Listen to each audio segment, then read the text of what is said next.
Hello everyone, welcome to my another video. तो friends, आज की वीडियो में आप लोग को पढ़ाने वाली हूँ contribution Indian artist in national freedom struggle. बहुत इंपॉर्टेंट टॉपिक है ये, और आपके एग्ज़ाम में इस टॉपिक से क्वेश्चंस पूछे जाएंगे, क्योंकि मॉक टेस्ट में भी आपको इस टॉपिक से रिलेटेड क्वेश्चंस पूछे गए हैं।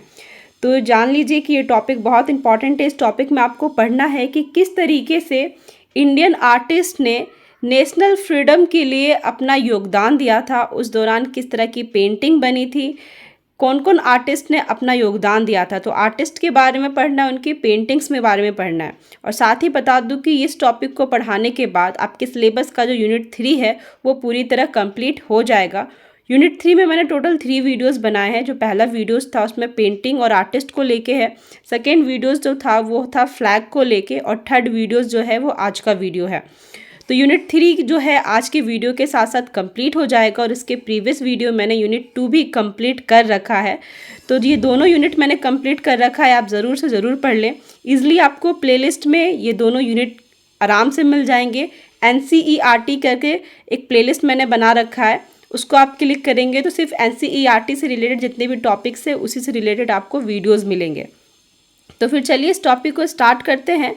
लिखा हुआ है यहाँ पे कि कला और कलात्मक रचना पर हमेशा सामाजिक, आर्थिक और भौतिक वातावरण का प्रभाव दिखाई देता है। ठीक है, सामाजिक का भी प्रभाव दिखाई देता है कला पे, भौतिक का भी और आर्थिक का भी। उस समय भारतीय स्वतंत्रता संग्राम यानी इंडियन नेशनल फ्रीडम स्ट्रगल का समय देशभक्ति से भरा था, जहां भारत के सभी नागरिक, नेता, कलाकार भारत की स्वतंत्रता संग्राम के लिए संघर्ष कर रहे थे। मतलब भारत को आज़ाद कराने के लिए संघर्ष कर रहे थे। जितने नागरिक थे, नेता थे, आर्टिस्ट थे, कलाकार थे, उन सभी के बारे में बोला जा रहा है। इस दौरान भारत की स्वतंत्रता संग्राम का आम जनता पर जबरदस्त प्रभाव पड़ा था। 19वीं शताब्दी के अंत से लेकर 20वीं शताब्दी की शुरुआत तक एक ऐसा समय आया जिसमें मौजूद लगभग सभी कलाकारों को प्रभावित किया, खासकर बंगाल स्कूल के कलाकार। तो कह रहा है कि 19वीं शताब्दी की जब अंत हो चुकी थी और 20वीं शताब्दी की जब आरंभ हो रहा था, तो वो एक ऐसा समय था कि उस टाइम पे जितने भी आर्टिस्ट थे उन सभी को प्रभावित किया था। और इस दौरान जो बंगाल स्कूल के आर्टिस्ट थे उनको खासकर प्रभावित किया था। इस दौरान जितने भी आर्टिस्ट थे उन्होंने नेशनल फ्रीडम के लिए अपना योगदान दिया, पेंटिंग बनाई। आगे लिखा हुआ है, उन्होंने भी स्वदेशी और राष्ट्रीय आंदोलन सेवा के रूप में अपने चित्रों के लिए भारतीय स्वतंत्रता संग्राम को एक विषय के रूप में चुना। इसके अलावा कुछ राष्ट्रीय नेता जैसे महात्मा गांधी और जवाहरलाल नेहरू ने भी देशभक्ति की भावना को जगाने के लिए पारंपरिक भारतीय कला की मदद ली।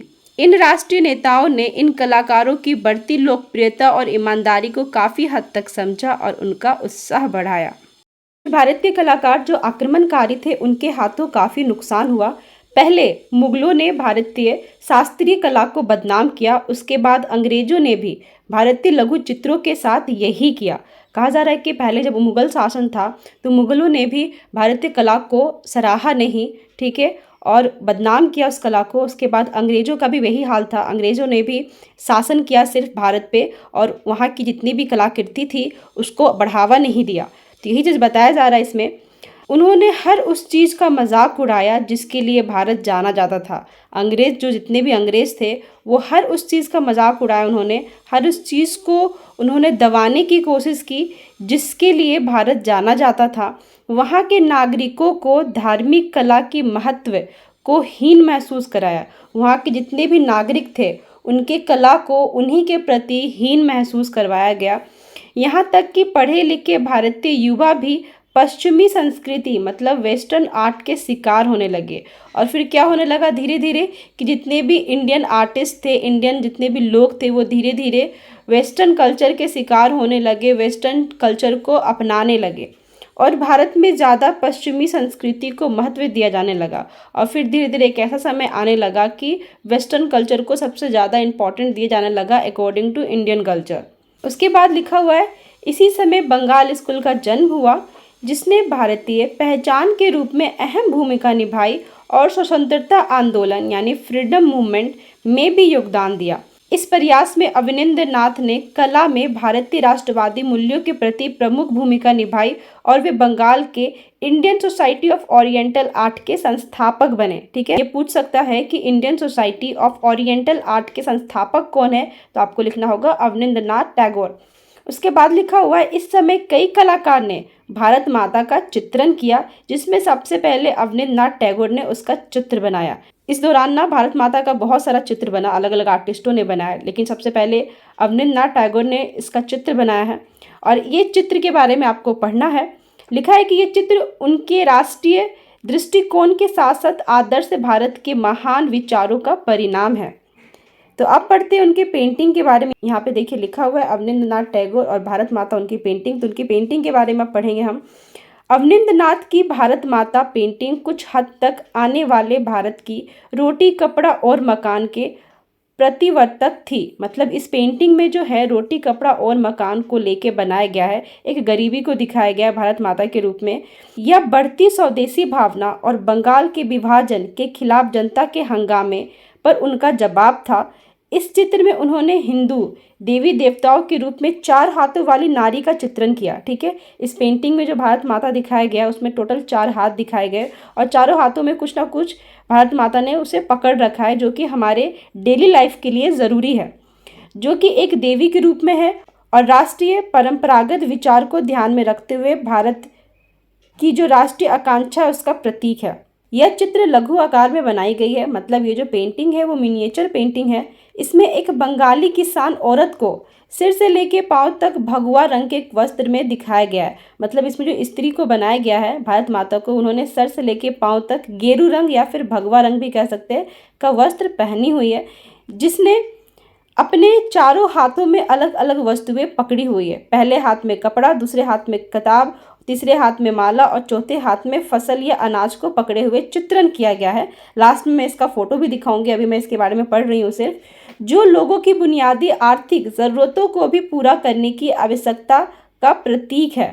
उस समय देशवासी के लिए भोजन, वस्त्र, आश्रय और शिक्षा अनिवार्य थी। ठीक है, उस दौरान जब उस टाइम पे स्ट्रगल चल रहा था इंडियन आर्टिस्ट को लेके, फ्रीडम को लेके, तो उस दौरान भोजन, कपड़ा, आश्रय मतलब रहना और शिक्षा, ये 4 चीज़ जो थी ये होना अनिवार्य था। जो चित्र में दिखाया गया है, हाथी पैरों के नीचे कमल के पुष्प भी बने गए हैं।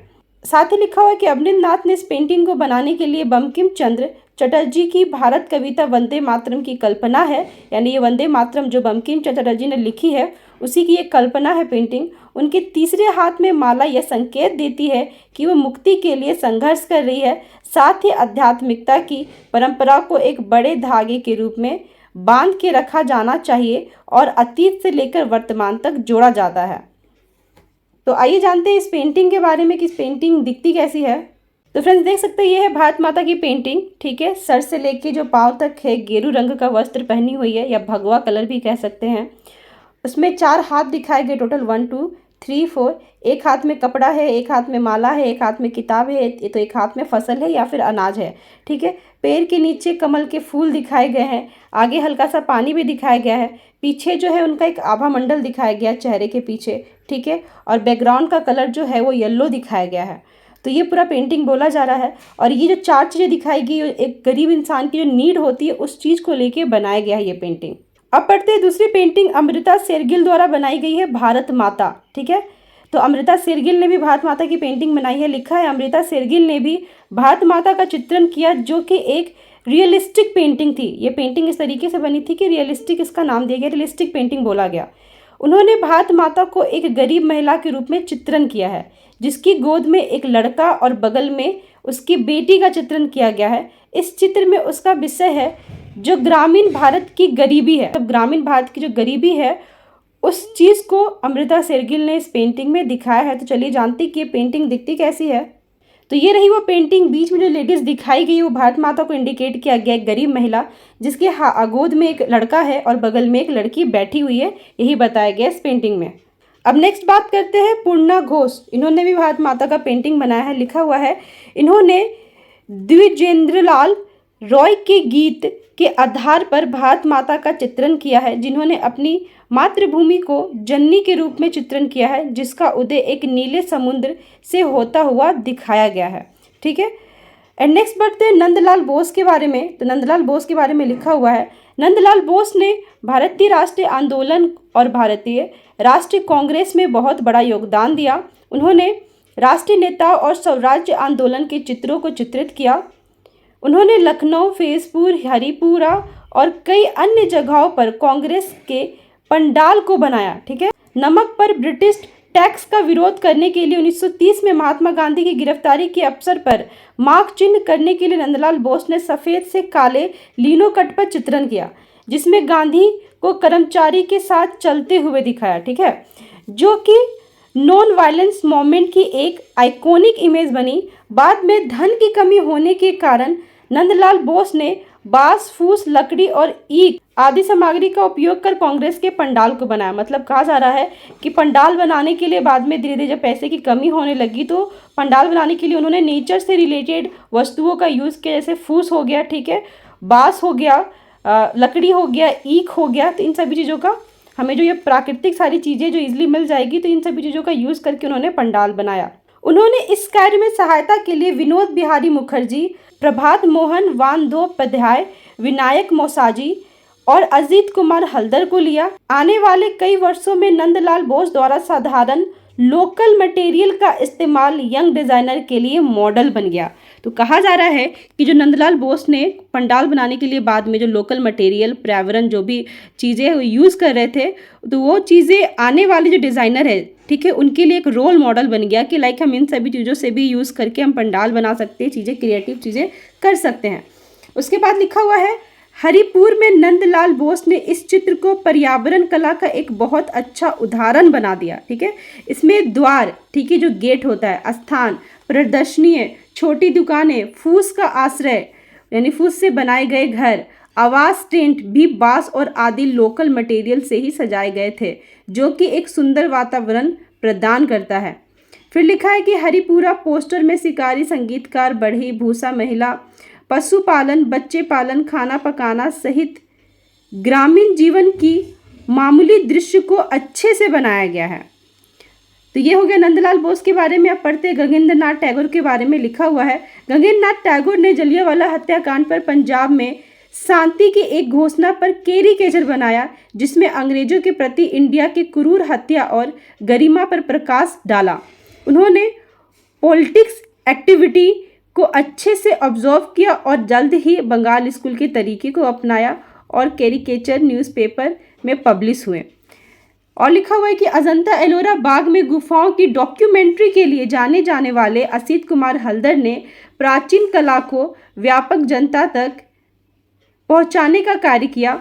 उनकी और नंदलाल बोस की प्रतिकृति को यूरोप की एक लेडी हरिंगम का संरक्षण मिला, जिन्होंने यूरोप में अपना कला प्रकाशित किया। इस तरह से दुनिया में प्राचीन भारतीय कला ने पूरे विश्व में मान्यता और प्रशंसा प्राप्त की। भारत माता का जागरण और बुद्ध की 32 पेंटिंग उनकी क्षेत्र राष्ट्रीय आदर्शवाद का दस्तावेज करवाती है।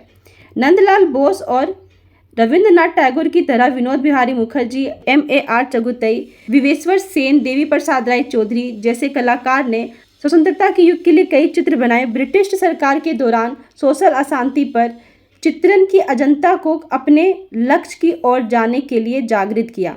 उन्होंने आर्ट एग्जीबिशन का आयोजन किया और उन्हें मॉडर्न रिव्यू और प्रभासी जैसी मंथली मैगजीन प्रकाशित किया।